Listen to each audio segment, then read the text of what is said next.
बिस्मिल्लाहिर्रहमानिर्रहीम। अस्सलाम वालेकुम। आपका दोस्त सलमान हैदर। दुआ है परवरदिगार से कि उसने आपको और आपके अहले खाना को अपनी हिफ्ज़ो अमान में रखा हुआ। बहुत गहरी और डीप खबर, बल्कि अंदर की खबर आपके लिए लेके आया हूँ कि जनाब नून लीग और पीपल्स पार्टी के ना जो मामलात हैं, यानी हुकूमत साजी की जो सौदेबाजी है ना, वो तकरीबन मुकम्मल हो गई है। हो ही नहीं, वो करवाई गई है, क्योंकि वक्त कम है। इससे पहले कि मजीद सियासत और सियासतदान गंदे हो जाए, इससे पहले कि सदर मुमलिकत किसी किस्म की कोई इंटरवीन कर दें और या सुप्रीम कोर्ट की तरफ से कोई चीज़ आ जाए, तो ये बहुत ज़्यादा ज़रूरी था। क्योंकि इससे सिर्फ नून लीग नहीं थी, बल्कि दीगर स्टेक होल्डर्स भी हिले। उसकी डिटेल्स मैं जब आपके सामने रखूँगा तो आपको अंदाज़ा हो जाएगा, क्योंकि इस्टेब्लिशमेंट के पास ये तसल्ली थी। ये तसल्ली थी कि पूरा देखें हमारी डिवीज़न है रावलपिंडी डिवीज़न, और रावलपिंडी डिवीज़न के देखें तमाम जगहों से नून लीग ने तकरीबन क्लीन स्विप किया। तो अब क्या करें? तो मगर इसके बाद प्रेस कॉन्फ्रेंस आ गई। जब प्रेस कॉन्फ्रेंस क्या थी, वो तो इकरार जुर्म था, और वो भी कमिश्नर की तरफ से। तो भाई इस पे उसके बाद सबकी डोरियां टाइट हुई है, बार बार इजलास, बार बार इजलास, और डोरियां टाइट अच्छी खासी हुई, समझ सबके भी आ गई। और ख़बर जो निकली वो ये है कि मामला बहुत ज़्यादा लेट ना हो जाए, इसलिए जल्दी इसको निपटा दिया जाए। इस पर इत्तफाक हुआ, क्योंकि सियासतदान पहले ही काफ़ी गंदे हो चुके हैं, और इस धांधली के बाद और धांधली की इस खबरों के बाद वैसे काफ़ी पूरे पाकिस्तान में जो एहतजाज हो रहा है वो तो अपनी जगह है ही है। तो तमाम डेडलॉक मेरे पास खबर है कि वो ख़त्म करा दिए गए हैं, और जिस तरीके से कराए गए हैं उसमें अब नून और पीपल्स पार्टी ने मिलकर हुकूमत करने का मरकज़ में फ़ैसला किया जी। पहले पीपल्स पार्टी वजारतों के बगैर चाह रही थी कि हमें सिर्फ और सिर्फ आइनी ओहदे दे दिए जाए, सदर का, स्पीकर का, सेनेट के चेयरमैन का। तो कहा गया कि नहीं, नून लीग ने कहा नहीं, ऐसा नहीं हो सकता, क्योंकि आपको ख्वाजा आसिफ की स्टेटमेंट याद है ना कि पीपल्स पार्टी किसी वक्त भी उनके पैरों के नीचे से कालीन निकल सकती है, ये तरीके अदम-एतमाद करके हमारी हुकूमत ख़त्म कर सकती है। इसलिए इनको ज़रा बराबर का स्टेक होल्डर होना चाहिए। और नून लीग वैसे भी मानती है कि 16 माह की हुकूमत इकट्ठी करने के बाद भी पीपल्स पार्टी ने इनको माफ़ नहीं किया, तो बोझ इकट्ठे उठाए तो शायद ज़्यादा बेहतर है। तो अब मनाया गया, और फार्मूला ये तय पाया गया है कि कुछ वजारतें पीपल्स पार्टी भी लेगी मरकज़ में, और नून लीग और पीपल्स पार्टी मिलकर पंजाब में हुकूमत बनाएगी। यानी पीपल्स पार्टी को कुछ हिस्सा वजारतों का इधर ज़रूर मिलेगा जी।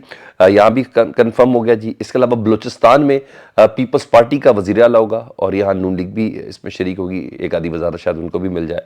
तो ये तमाम चीज़ें हैं। तो वरने का वजारतों की और हुकूमत साजी की सौदेबाजी कंप्लीट हुई है, और वज़ीर आला बहरहाल पीपल्स पार्टी को होगा बलूचिस्तान से।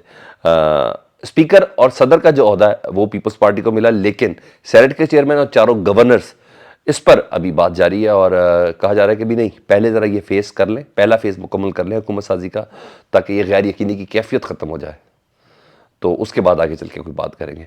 तो इस वक्त ये मेरे पास खबर है कि ये बाकायदा तौर पर डील करवाई गई है।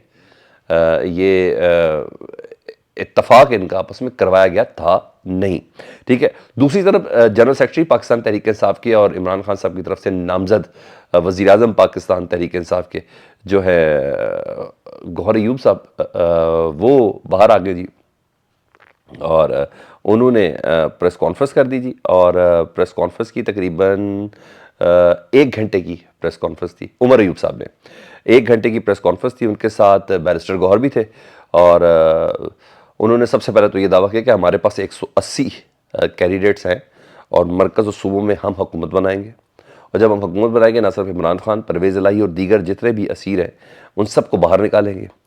लेकिन बैरिस्टर गौहर साहब ने तो कुछ बिल्कुल ही आउट ऑफ द वे काम कर दिया, और इसके लिए बड़ी जुर्रत का मज़ारा चाहिए, कोई शक नहीं।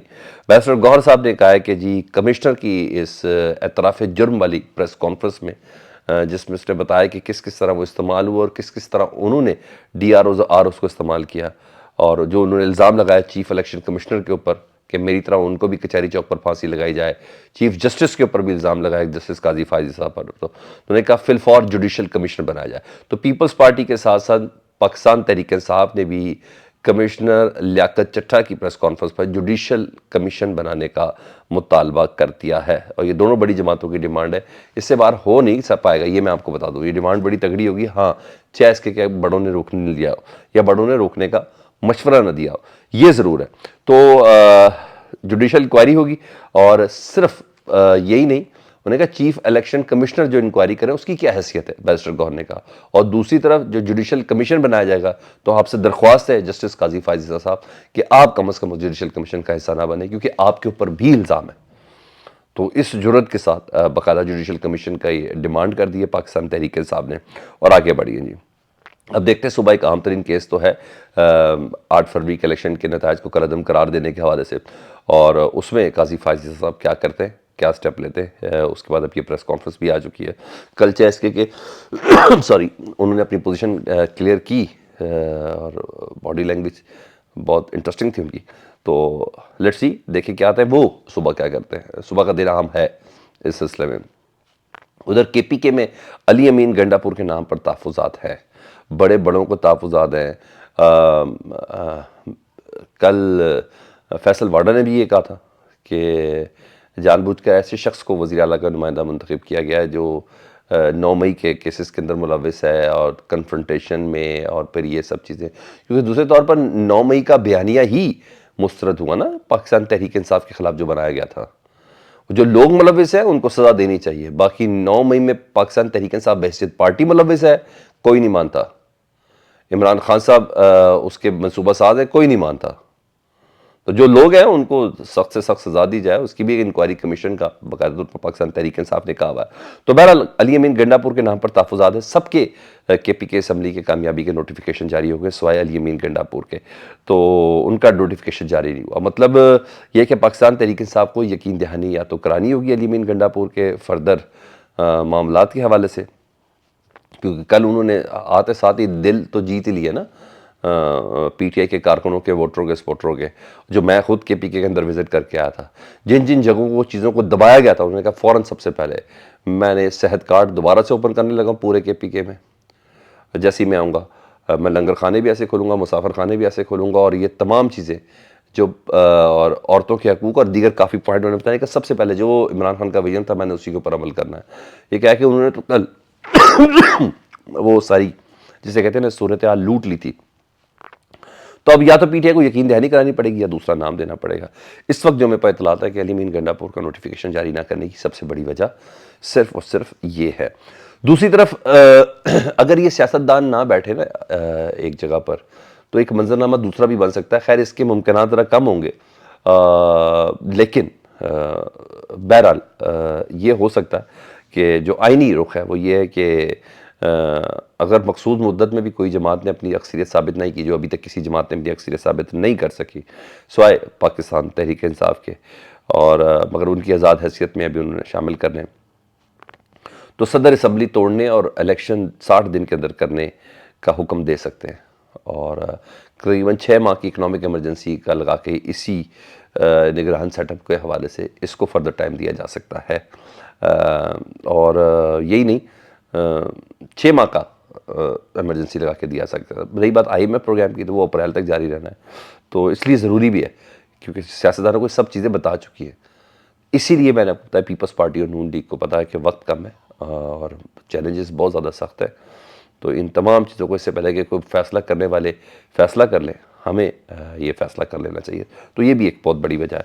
ادھر انٹرسٹنگ چیز یہ ہے کہ لیاقت چٹھا صاحب جنہوں نے کل کمشنر راولپنڈی تھے, انہوں نے اپنی جو پریس کانفرنس کر دی اور پریس کانفرنس کر کے اعتراف جرم بھی کر دیا, اور پھر کچھ لوگوں نے کہا کہ ان کا شاید ذہنی تھوڑا پرابلم ہے, ڈپریشن ہے.